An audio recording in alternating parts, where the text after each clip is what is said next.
My dad forced me to pay for college by working exhausting jobs while buying my sister a $100,000 apartment, but my dramatic twist shattered their lives. I got my first job at 17, flipping burgers at a fast food joint just off the main highway in town. It wasn't glamorous, and the grease clung to my clothes like a second skin, but I wasn't picky. My parents had made it clear, if you want to go to college, you're going to have to contribute. It wasn't a suggestion, it was a mandate. At the time, I didn't even know if I wanted to go to college. I didn't have some big dream of being a lawyer or a doctor or whatever my parents had in mind for me. But it wasn't about what I wanted. It was about what they wanted, a son they could brag about at family barbecues. So I worked nights, weekends, holidays. Whatever shifts they gave me, I took. I managed to save enough to pay for my first semester at the local university. It wasn't Harvard or Stanford, but I figured it would be enough to keep them happy. My sister, Emily, was a different story. She's 4 years younger than me, the golden child. If you met her, you'd understand why my parents adored her. She's pretty, charming in that sweet but sly way, and she has this uncanny ability to make everyone think she's the victim, no matter the situation. She's the kind of person who could crash your car and somehow convince you to apologize for letting her drive it. While I was pulling double shifts, Emily was busy complaining about her boring high school life. My parents bent over backwards to solve her problems. She didn't like her math tutor. They hired another. She wanted a new cell phone. She got the latest model. And when she started looking at colleges, they practically rolled out the red carpet. Me? I got a pat on the back, and if I was lucky, a good job, son. I didn't resent Emily at first. She was my little sister, and I wanted to protect her. But as time went on, it became clear that my parents didn't just love her, they worshipped her. I was just the invisible son, there to fill in the gaps when needed. By the time Emily graduated from high school, my resentment had begun to simmer. I was 2 years into college, juggling classes and work, barely keeping my head above water. My parents were constantly pressuring me to focus more on school, saying things like, "You're not getting any younger," and, "If you don't graduate, what are you going to do with your life?"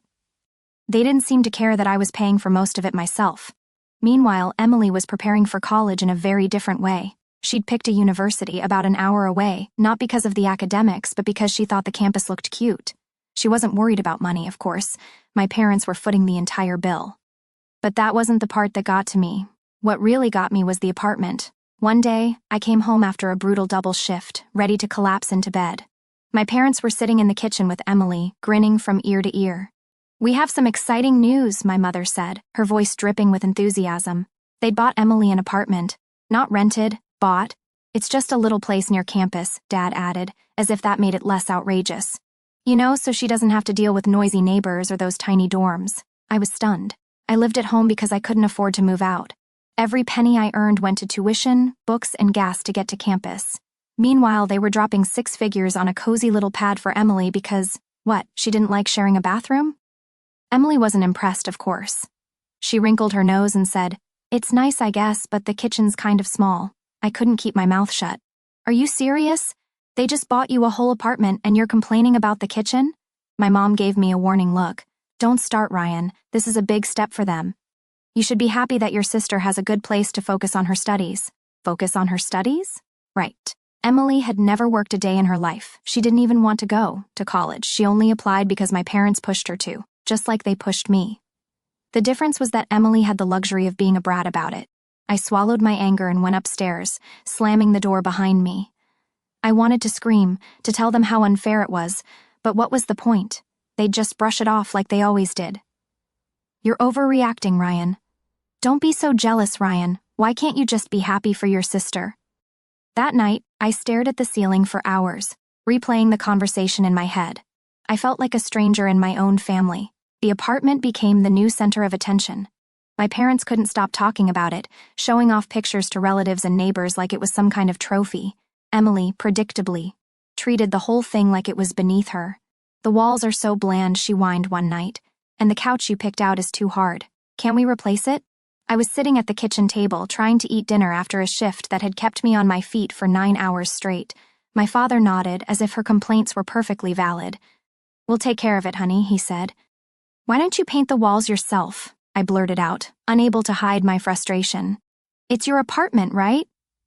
Emily rolled her eyes. "I don't have time for that." My mom jumped in before I could answer. Ryan, don't be rude. She's got enough on her plate with the move and starting school. You know how stressful it is for her. Stressful? Sure, because God forbid Emily should have to deal with anything remotely inconvenient. I pushed my plate away and went upstairs without saying another word. My room was the only place I could breathe, even though it was small and cramped. It felt more like home than the rest of the house. I'd made it my own little sanctuary over the years, with posters, books, and the cheap secondhand desk where I studied. But lately, even my room wasn't enough. The next day, I was at work when my manager pulled me aside. "You're a hard worker, Ryan," he said, "but you've been looking burned out lately. Is everything okay?" I nodded automatically. "Yeah, just school and stuff. I'm fine." But I wasn't fine. Between classes, work, and my family, I was stretched so thin I barely recognized myself. I felt like I was living someone else's life, going through the motions to make everyone else happy while completely ignoring what I wanted. The problem was, I didn't even know what I wanted. I had spent so long chasing my parents' approval that I hadn't stopped to think about what would make me happy. And then there was Emily. She was the sun my parents revolved around, and I was just a shadow in the background. No matter how hard I worked, no matter how much I sacrificed, I'd never be enough. This realization hit me harder than I expected. After that, I tried to keep my head down.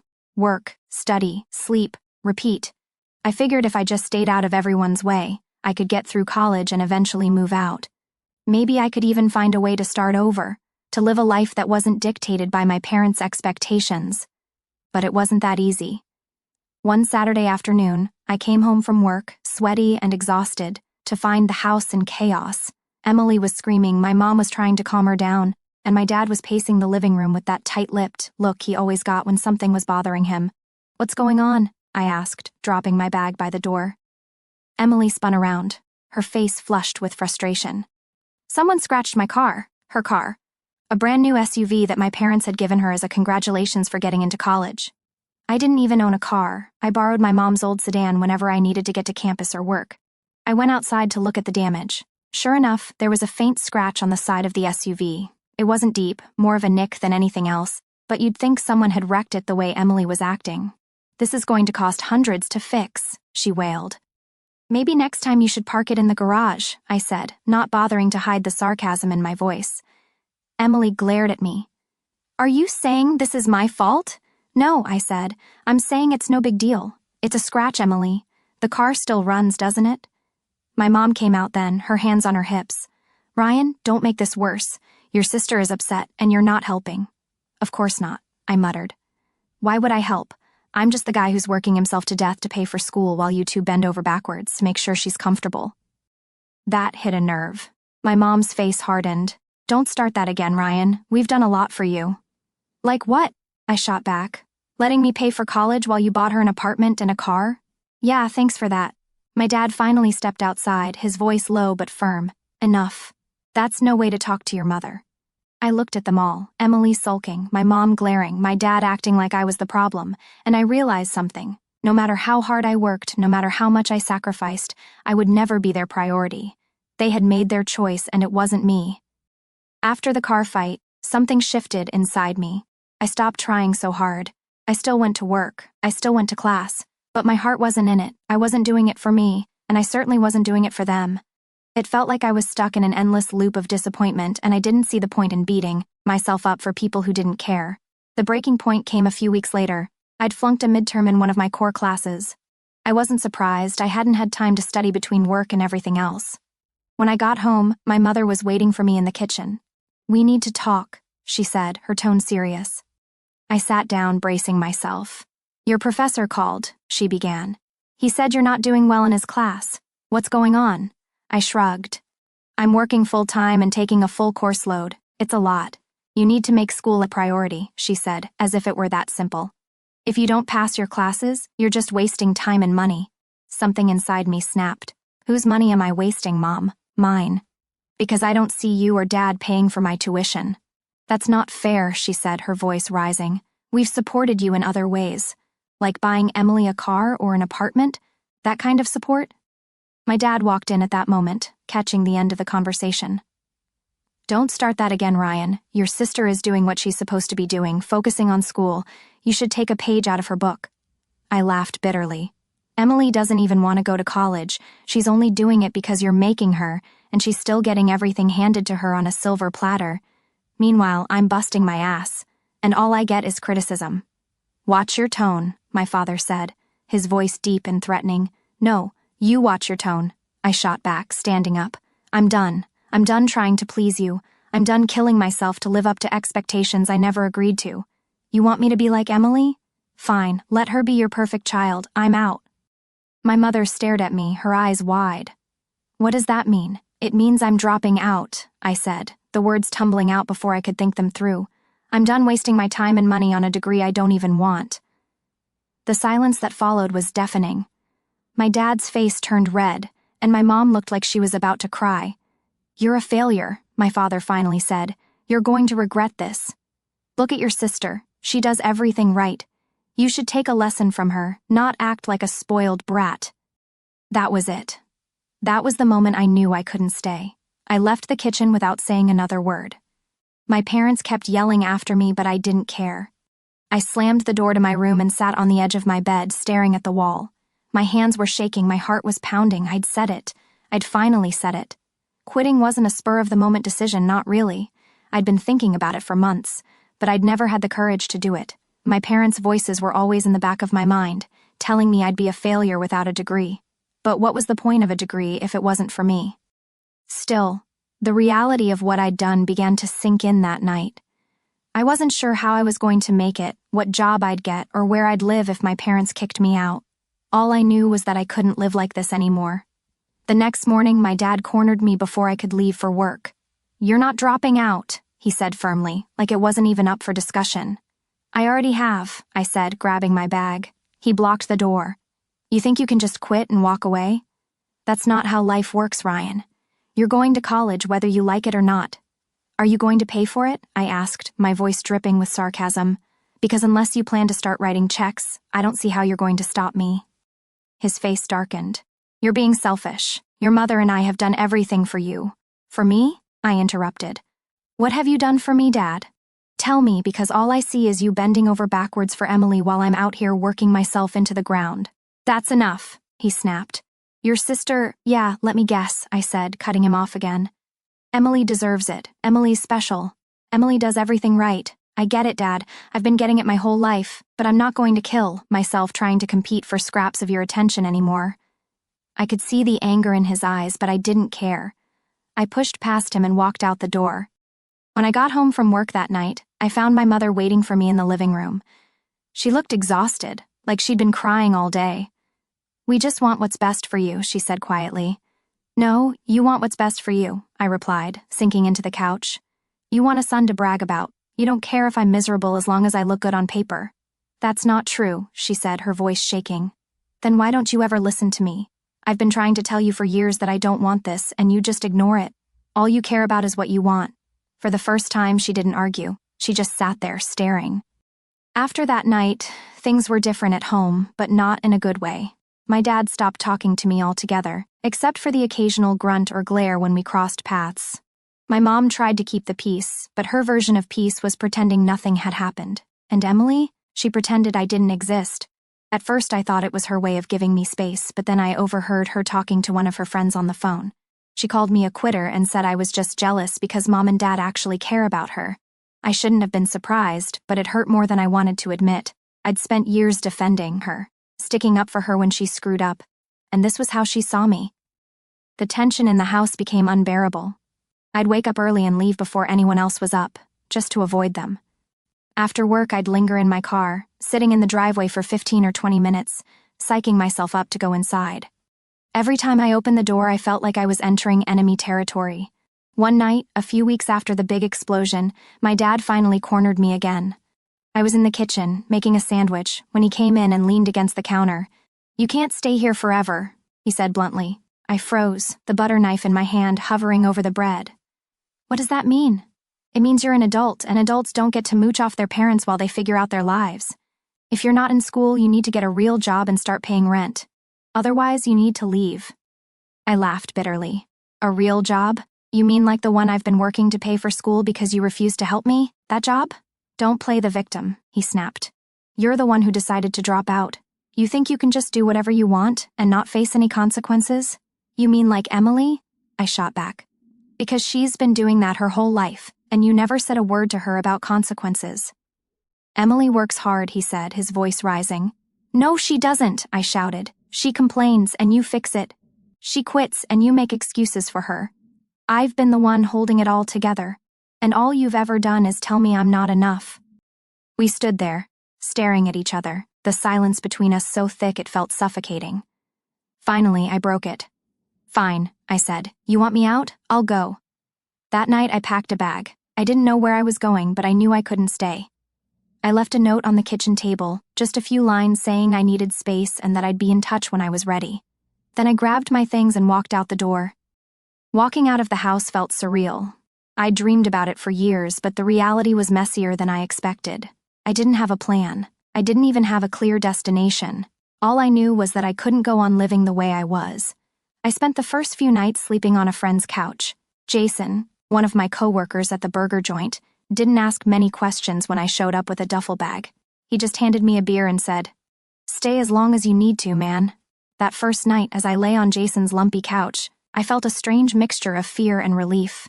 I was terrified of what was to come, but for the first time, I didn't feel trapped. Over the next few weeks, I began to piece my life back together. I picked up extra shifts at work and managed to save enough to rent a room in a shared house. It wasn't much, a tiny room with peeling paint and a mattress that creaked if you so much as breathed. But it was mine. Living alone came with its own challenges. Money was tight, and I had to get creative to stretch my budget. I learned how to cook basic meals, scrimp on necessities, and deal with problems without calling my parents for help. It wasn't easy, but it felt good. One day, I ran into an old friend from high school, Jake. He was working as a freelance photographer and seemed really happy. When I told him about everything that had happened, he just nodded and said, "Man, sometimes you've got to burn it all down to start over." That stuck with me. I didn't know exactly what I wanted to do with my life, but I started thinking about it in a way I never had before. I realized that I had spent so much time chasing my parents' approval that I hadn't stopped to figure out what I actually liked. Jake invited me to come along on one of his shoots, just for fun. I spent the afternoon helping him set up and watching him work. It wasn't glamorous, but there was something inspiring about the way he threw himself into his art. "Have you ever thought about doing something creative?" he asked as we packed up. I laughed. "Me? I've never been the artistic type." "You don't have to be artistic," he said. "You just have to find something that makes you want to get out of bed in the morning." That conversation planted a seed. For the first time in a long time, I began to think about what might make me happy. Not my parents, not Emily, just me. It had been months since I'd left. I hadn't spoken to my parents in that time, though I'd heard from Jason that they'd been asking around, trying to find out where I was. I ignored their texts, their emails, even the voicemails my mom left, always the same tone, a mix of guilt and passive aggression. I didn't owe them anything anymore, and I was done pretending otherwise. But one night, as I sat in my tiny room, scrolling through job postings, my phone lit up with my mom's name. For a moment, I considered letting it go to voicemail, as I always did, but part of me wanted to hear what she had to say. I answered. "Ryan," her voice was sharp, as if she was already angry. "Yeah," I said flatly. "Well, it's about time you picked up." She snapped. "We've been trying to reach you for weeks. Do you have any idea how worried we've been?" "I'm fine," I said, keeping my tone neutral. She sighed heavily, the kind of exaggerated sound she always made when she wanted me to feel guilty. "Your dad and I have been talking, and we think it's time for you to stop whatever it is you're doing and come home." "I'm not coming home," I said right away. "Ryan," she said, her voice firm, "this little stunt of yours has gone on long enough. You need to grow up and face reality. Life isn't about doing what you want, it's about responsibility." I laughed bitterly. "Responsibility? You mean like working full-time while trying to juggle school just to pay for a degree I didn't even want? Yeah, I've had my share of that." "This isn't a joke," she snapped. "Do you have any idea what people are saying? Your father and I are embarrassed." "Embarrassed?" I cut her off. "Embarrassed that I finally stood up for myself? Or are you just mad that you can't parade me around anymore as your perfect son?" "Don't turn this around," she said, her voice rising. "You're being selfish, Ryan. Do you know how much we've sacrificed for you, and this is how you repay us? Running away and ignoring your family?" "Sacrificed?" I repeated, my voice sharp now. You bought Emily an apartment and a car because she didn't want to share a dorm or take the bus. You gave her everything she ever asked for, and you didn't even flinch. Meanwhile, I was working double shifts just to keep up, and you couldn't care less. Don't talk to me about sacrifice. There was a pause, and then my father's voice came on the line. We didn't call to argue, he said, though his tone made it clear he was ready to fight. We called because you need to understand that this little rebellion of yours is going to ruin your life. You're throwing it all away, Ryan. You're a disappointment. Something inside me snapped. Yeah, well, that's fitting, isn't it? You've been telling me I'm a disappointment for years. So why don't you stop wasting your time on a loser and focus on Emily? She's the one you care about anyway. Don't say that, my mom started, but I didn't let her finish. I'm done, I said firmly. Don't call me again. And then I hung up. For a moment, I just sat there, staring at the phone in my hand. My heart was pounding and my hands were shaking, but I didn't feel sad or guilty. I felt free. I knew it wouldn't be easy to cut them off completely, but for the first time, I wasn't afraid. I didn't need their approval. I didn't have to prove anything to them. I was finally living life on my terms, and that was enough.